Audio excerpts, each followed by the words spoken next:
yazar Fuat Kav bizlerle. Değerli Kav, hoş geldiniz yayınımıza.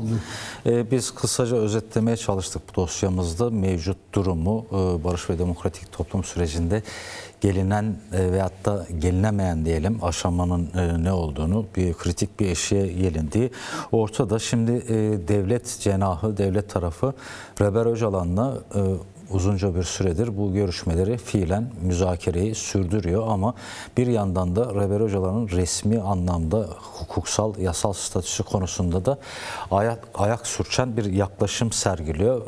Biraz zamana yayma ve ipe un serme olarak konuşmuştuk geçen konuk olduğunuzda bu programı, izlenen taktiği. Daha önce de tarihsel örneklerini vermiştiniz.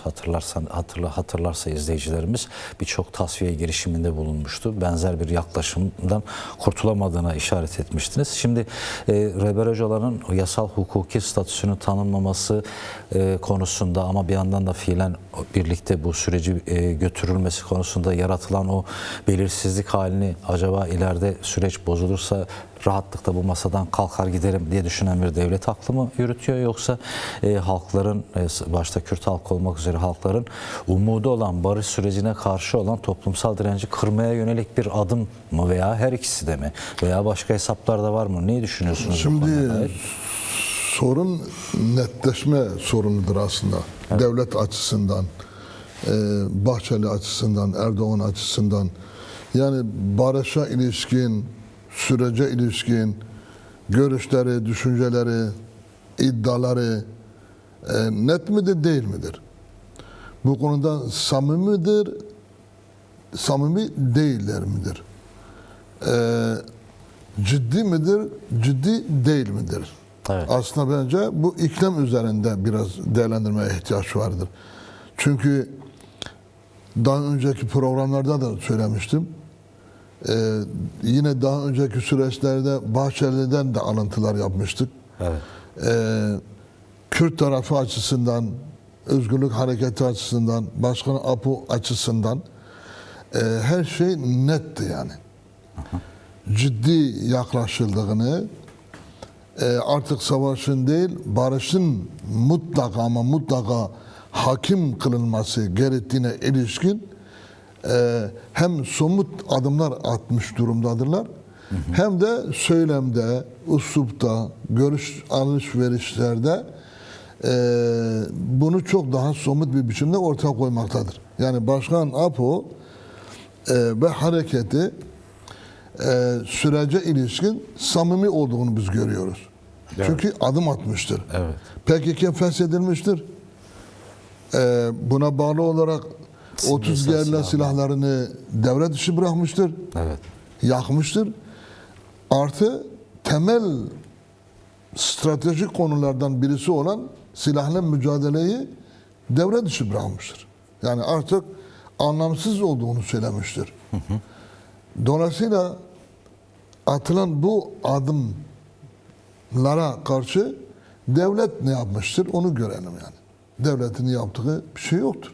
Komisyon kurulmasının dışında. Komisyon kurulmuştur ama komisyonun da içi boştur. Çok açık söylemen gerekir yani. Komisyonun şimdiye kadar işlemiş olduğu alanlar, çalışma alanları görüşmelerde bulunmuştur. Ve bunu kamuoyuna sunumunu yapmıştır. Onun dışında en az şimdiye kadarki haliyle işte sunmuş olduğu raporda da çözüme ilişkin doğru dürüst bir yaklaşım söz konusu olmamıştır. Sorunun adını koyarken bile bunlar hepsi de devletten bağımsız değildir ama. Hı hı.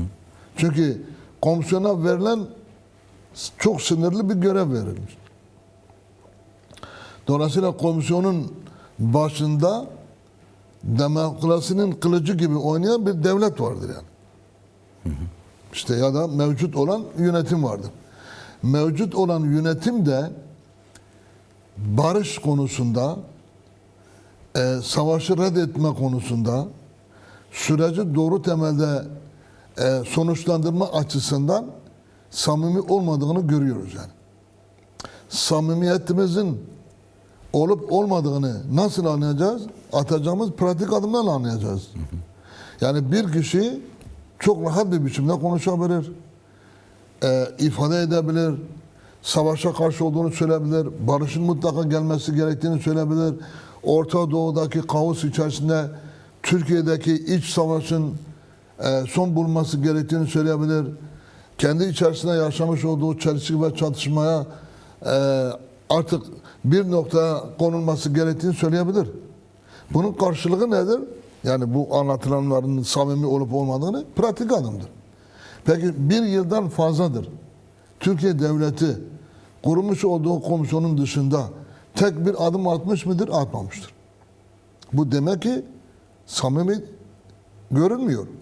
İkinci olarak nedir bunun verili yaklaşımı? Çelişkili konuşmalarıdır. Yani Erdoğan mesafeli zaten konuşuyor. Evet. Bazen karşı mı, yanından mı süreci doğru temelde sonuçlandırma konusunda göç mü veriyor, destek mi veriyor ya da köstek mi oluyor onu bile bilemiyorsun. Erdoğan'ın kendisi bile. Zaten gerçekten de topluma hitap ettiği zaman sen diyorsun ki bu sürece karşıdır yani. Terörden başlıyor, terörle bitiriyor yani. Terörsüz Türkiye, şimdi terörsüz bölge yapmışlar. Nedir? KCK çatısının altında bütün birimlerin feshedilmesi gerektiğini söylemiştir. Ama başlangıçta öyle değildir. Evet. Başlangıçta farklıdır yani. Sen daha sonra bölgede terörsüz demiş olabilirsin yani. Bölgede terör dediğin kimdir? Rojava sürecidir. Güneyde işte diyelim ki gerilanın varlığıdır. Yani onlar oradan diyor ki kaldığı sürece Türkiye'de de barış olmaz, bölgede de barış olmaz. Barışın olabilmesi için PKK'nın bir bütün olarak tasvip edilmesi gerekiyor. Başkan Apo'nun ideolojisini savunanlar herkesin. Bütün dünyada Başkan Apo'nun görüşlerini savunanlar var, gruplar var. Onların da Bahçeli'ye göre, Erdoğan'a göre onların da kendini feshetmesi gerekiyor. İşte Latin Amerika tutalım Asya kadar. Gruplar var yani diyor ki Başkan Abdullah Öcalan bizim de liderimizdir. Biz onun görüşünü savunuyoruz, onun ideolojisini savunuyoruz, onun yürüttüğü yani daha doğrusu savunmuş olduğu sistemi savunuyoruz diyor. Onlara göre o da terördür. Dolayısıyla onun da son bulması gerekiyor. Hatta yarın öbür gün dünyada terörün bitmesi diyecek. Yani Türkiye, bölge ve dünyada teröre son hepsini şeye bağlayacak. Başkan Apo'nun ideolojisine bağlayacak. PKK'nın yaratmış olduğu etkiye göre bu konuda belli bir yaklaşım olacak. Yani bunu söyleyecek yani böyle diyor zaten yani. Japonya'da Nevroz'a müdahale ettiler. Müdahale ettiler yani. Bizzat müdahale ettiler.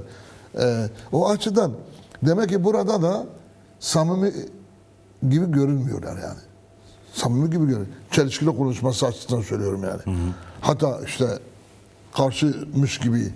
Bahçeli'de mesela verdiği söz var değil mi? Kendisi dedi ki PKK'yı feshetsin, silahlı mücadeleyi bitirsin, gelsin mecliste konuşsun. Dem Partisi'nin yararlansın. bilmem neresinde Umut Hakan'da yararlansın. Peki arada bir yıldan fazla geçti. Ne oldu? Ama şimdi bütün bunlar tersten ele alıp değerlendiriyorlar. Ekstra talepleri vardır. Mesela diyor ki işte önce silahları bırakılacak, silahları bırakacaksınız. Daha sonra yasaları çıkaracağız. Önce kategoriye ayrıştıracağız.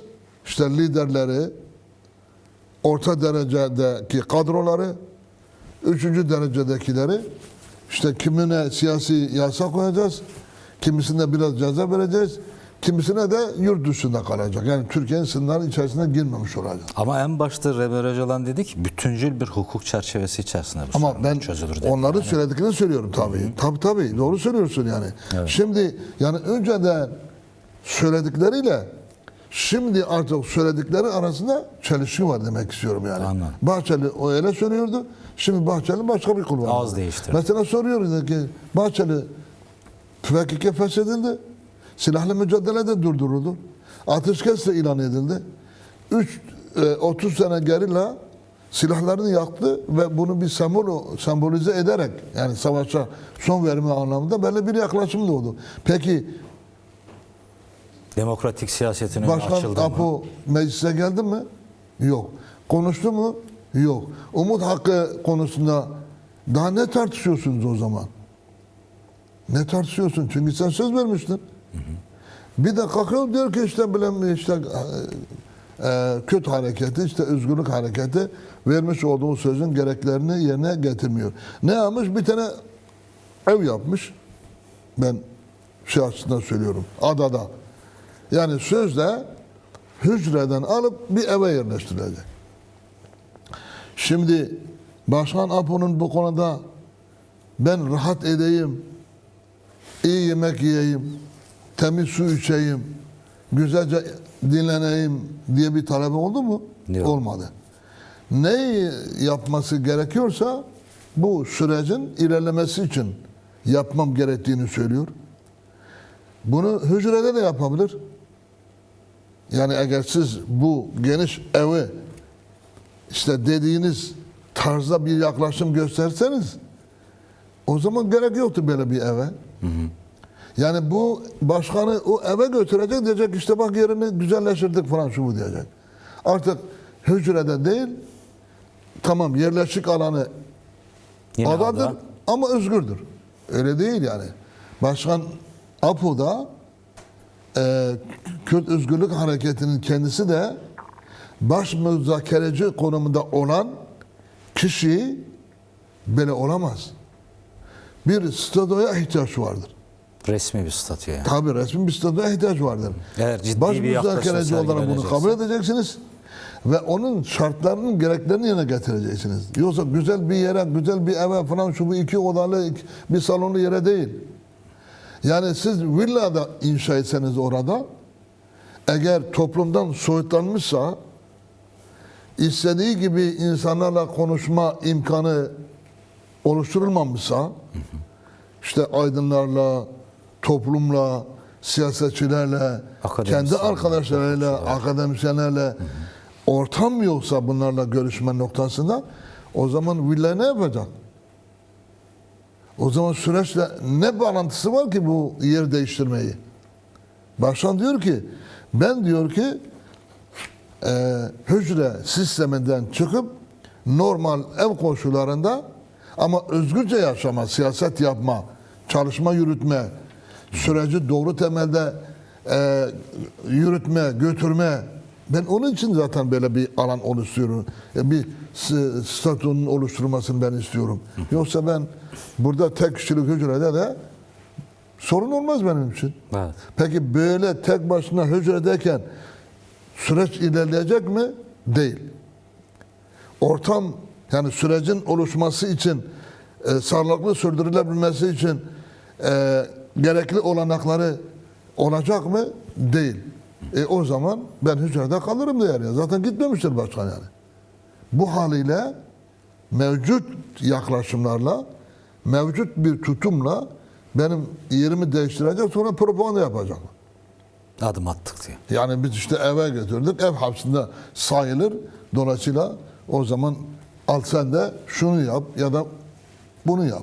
O nedenle Başkan Apo'nun istemi, talebi tamamen topluma dönüktür. Tamamen sürecin çözümüne ilişkin bir yaklaşımdır.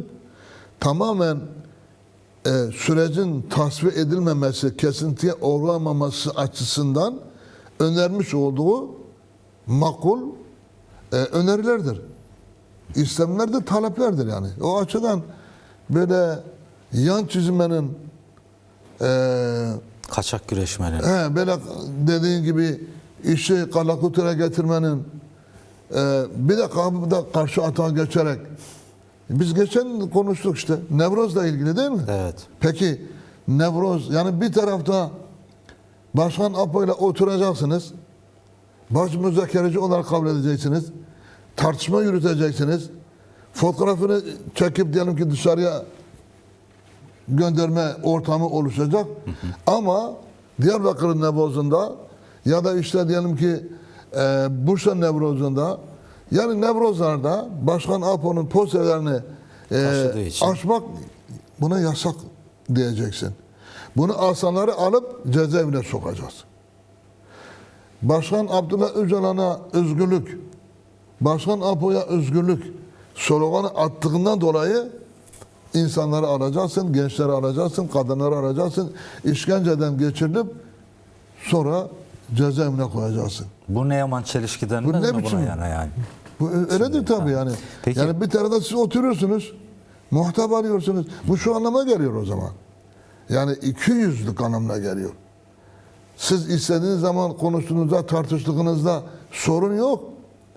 Toplum içerisinde bir insanın Başkan Apo'ya karşı duymuş olduğu sevgi, saygı gösterisi olan sloganın atması, onun özgürlüğünü talep etmesi niye yasak koyuyorsunuz ya o zaman? Burada çok ciddi bir çelişki var burada. Ve burada çok ciddi düzeyde bir ikiyüzlülük var. O açıdan mesela CHP diyor ya, yani bir tarafta demokrasi diyorsun, Kürt sorunu çözümünden bahsediyorsun. Ama öbür taraftan da benim üzerimde, yani CHP'nin üzerinde diktatörlük uygulamış oluyorsun. Bu demek ki senin istemin, senin talebin, senin zihniyetindeki yaklaşım demokrasi değildir yani. Sadece ve sadece silahlı mücadeleyi durdurmak, tasfiye etmek. Ondan sonrası yine kendine göre davranmak. Peki yasal güvence yoksa, ki şu ana kadar herhangi bir yasal adım atılmadığı için, yani bir demokratik entegrasyon yasası veya müstakil yasa, adı artık ne olacaksa barış yasası, yoksa silahsızlanma nasıl olacak? Olmaz. Yani çok açık söylemek gerekir. Olmaz yani. Şimdi yetkililer tabii büyük ihtimalle dinleyecekler yani. O olmaz falan diyorsa. Olmaz tabii.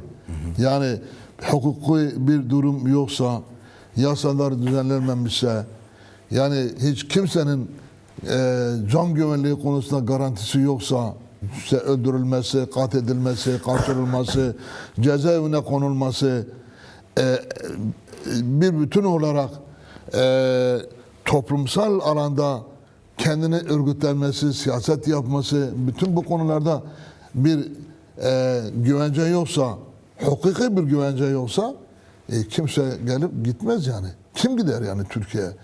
Gidip cezaevine girecek, gidip suikasta tabi tutulacak, gidip katliamdan geçirilecek, gidip evine oturtulacak yani. Yani dağa çıkan binlerce insan böyle bir günü mü bekliyordu? Ya bir gün eve gideyim de şu annemi, babamı, çocuğumu falan şu bu göreyim diye bir şey yok. Yani siz bir kere altyapı çalışmasını yürüteceksin. Hukuksal çalışmasını yürüteceksin. Yasal çalışmasını yürüteceksin. 2013'te öyle olmadı mı? Hala içeridedirler işte. 2013 yılında yine barış süreciydi. Hukuki ve yasal zemin yoktu. Kendileri için hukuki yasalar çıkarttılar. Yani PKK ile yapılacak bütün görüşmelerde yasal zemin üzerinde gerekli alanlarda izin alınarak yapılmıştır görüşmeler falan şu bu. Dolayısıyla cezai herhangi bir durum söz konusu olamaz diye bir yasa çıkaracaksın. Ama Başkan Apo ile arkadaşları arasında yürütülen tartışmalarında aracı olan insanlar ise herhangi bir güvencesi olmayınca tutuklayacaksın. Ceza oldu zaten.